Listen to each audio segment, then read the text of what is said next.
Have I talked about this before? I don't know if I've talked about this before. My list of videos is really long. I don't remember all the stuff I've talked about. I don't think I've done this specific topic before. There is a wave of discussion on the internet. We'll get started with a YouTube video and then spread over to Reddit. And it's been hitting some of the Discord servers that I'm in. This idea that balance in an RPG is inherently boring. That it is something to be avoided, to have good balance. Balance being, I believe in the YouTube video, it was described as I can't remember what it is, because he made some dichotomy of balance and something else, where it's like you have a different breadth of options and how effective your options are. I kind of take those as kind of the same thing. Like, obviously, breadth of options is not the whole picture. It can't be taken entirely on its own. Effectiveness in play is a much bigger deal. And I tend to regard player options as being, like, for example, classes. Let's say classes. Like, I evaluate a class based on a reasonable level of, you can call it optimization, a reasonable level of intelligent play, you know.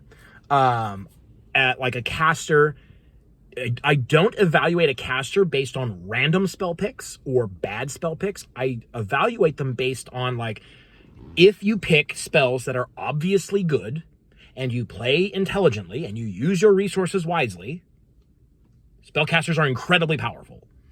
To the point, actually, that just today, there was a thread about someone who was running a high-level campaign. I dropped some advice in there because they're having issues with their players fully ignoring the threat. This massive 10 rounds of combat where the players never felt threatened at all at any point in it. And they're like still at level 17. Which is kind of like, that's how it is. I've already done videos on how D&D encourages risk aversion, and 5th edition in particular very strongly awards risk aversion, like risk-averse play, so that you never feel like you are at risk, because you are doing everything you can to not be at risk, and you win the game that way. And he was having frustrations with that. So casters do that kind of thing. It's very powerful. Marshals can't do that thing. They have a much smaller breadth of options, usually no options. Usually you just get what the class says you get, and you can do one thing. You can go up and attack. Or stand back and attack if you're ranged. But also, because 5th edition is very much about, like, we're going to award or reward risk-averse play. That means that melee is always a worse idea than ranged, and spells are always a better idea than weapons. Not always, actually. So that is inaccurate. Spells are nearly always the better choice than weapons. And so the video kind of was like digging into these specific differences. And I feel like that's kind of a distraction from the core issue, which is overall balance in player options. Now, if 2 options are available to you as a player, and one of them is obviously better than the other, you don't really have 2 options. Like, that's not a good choice. A good choice, and a real choice, is when you have a number of options that are all basically within the same ballpark. They're all going to be contributing they have the same amount of power, about the same amount of contribution to the success of your party, right? Those are real choices. And there is this idea that if in a hypothetical world, let's say we have a perfect world, perfect designers, they understand the math inside and out, it's part of their very being, they're going to design a perfectly balanced game. That does not imply that it's going to be boring. Because There's a lot of different aspects to balance. Now, if they take the approach that Pathfinder took, which is that like you restrict players to the point that everything is balanced because no one can go outside of their well-defined borders, that can be boring. I think that one of the big reasons why I don't enjoy playing Pathfinder very much is because I feel straitjacketed. Like you can only do a few specific things, and of those you have like a list of like the most optimal plays. You kind of do those, and then those like gameplay loops are balanced against each other to be, more or less the same. Maybe that's not entirely true at high levels, but the levels that I was playing, it seemed to be true to me. But it doesn't have to be like that. As I've spoken before about different arenas of play or different approaches to play, you can have two different characters who are doing completely different things, and they're both close enough to equal at their given tasks that a normal person cannot tell which is more effective. When you divide things up into roles or different like approaches to a problem, and you give players the freedom to pursue a role or to pursue an approach to overcoming an obstacle. When I say that, I'm talking about things like Blades in the Dark, where you can have a character who specializes in violence or in negotiation, or has more resources to bribe people, or can set up flashbacks to create traps or arrangements, or can scout out evasion, to sneak past, or to just get out and then double back. Or there's lots of different approaches. Blades of the Dark is a perfect example of it. Like, it's a great example of this. Lots of different ways to approach solving a problem. And there's no prescribed way that you're supposed to solve the problem. So you can have multiple characters who are all able to solve problems in different ways. And maybe for some situations, one way is more ideal, more intuitive than another. And so you have a character, having a diverse party means that you're able to approach problems in the ideal way most of the time. So that's what I'm talking about when I say different approaches.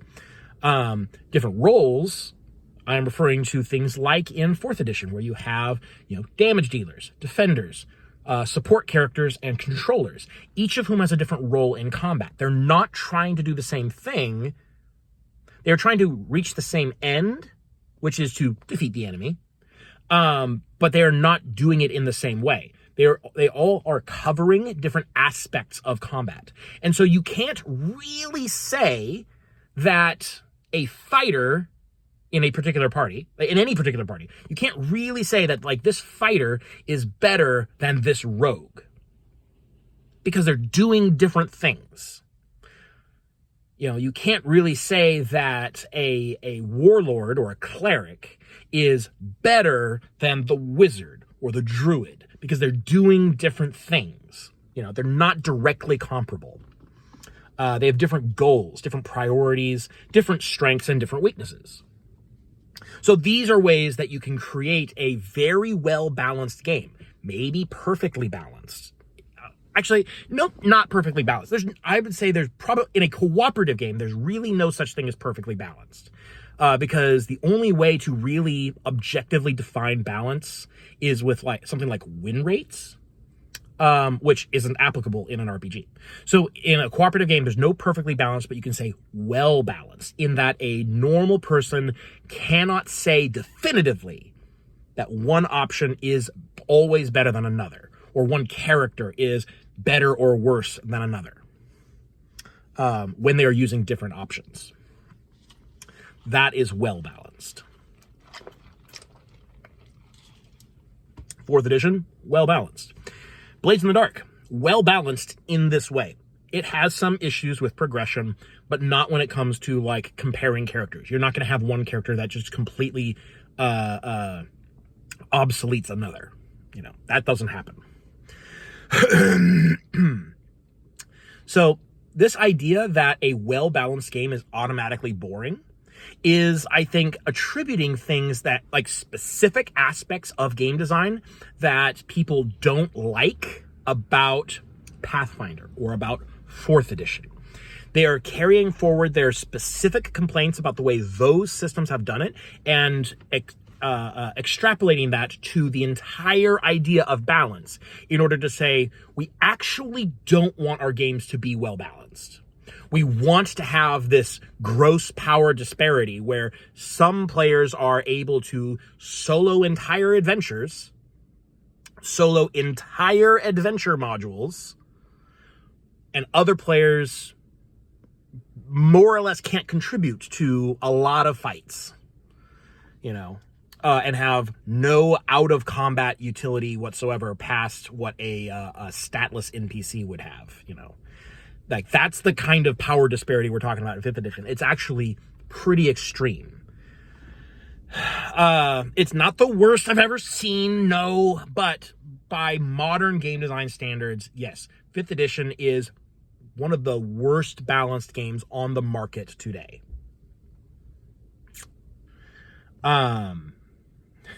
So it annoys me slightly when people misattribute something, and I think that is happening here with regards to the current ongoing discussion about game balance. There is nothing about balance itself that creates homogeneity or creates stagnation or limits creativity. None of that. It is sometimes just the perception of the people who are speaking. I believe the person in the YouTube video made I'm going to call it an error, made the error of saying that all 4th edition characters played pretty much the same because they used the same power mechanics, which is incorrect. I've talked about that before, but that aside, they attributed that to 4th edition's balance. And now that is a big factor in 4th edition's balance. The fact that every character gets abilities is a big factor in why 4th edition is considered very well balanced. I believe he said something like extremely well balanced. I don't know that I necessarily agree with extremely well balanced, but by the standards of a 5th edition player, yes, I can understand why you would have that approach. It's all relative. Oh man, I've lost my train of thought. Because he said something bad about my baby. my 4th edition. No. So, anyways, yeah, you take something specific aspect you don't like, which is fine. If you don't like it, it's fine. It's fine not to like things. Take some specific aspect you don't like about a game and say that this, which helps create balance in a specific way, is now my whole definition of balance, and therefore I will say I don't want balance in my game because I find that specific type of mechanic boring. Balance is not a mechanic. Balance is an emergent property of RPGs or of games in general. And it is something you should strive for, because why would you not, right? Why would you try to have a game where some people get to play more than others, right? When you have a caster and a marshal in a 5th edition party, the casters get to interact with the game a lot more than the marshals do. Now, this might get washed out in player personality. The marshal, the person playing the marshal might be a very outgoing, charismatic person. They might have a lot of dialogue, and they might have, a lot of involvement in the story. Mechanically speaking, why would you have that kind of disparity? What fun is that creating? It's not. But, no, I'm not going to say that. Anyways, yeah. No, balance is good. You should always try to have a balanced game if you can. Now, it's not always top priority. There are other priorities. You can have a fun game that is not balanced, but you can also have a really well-balanced game that is also quite fun. Those are both possible. And so I think saying that balance is boring is abjectly incorrect. There's a lot of well-balanced games that are just a total blast.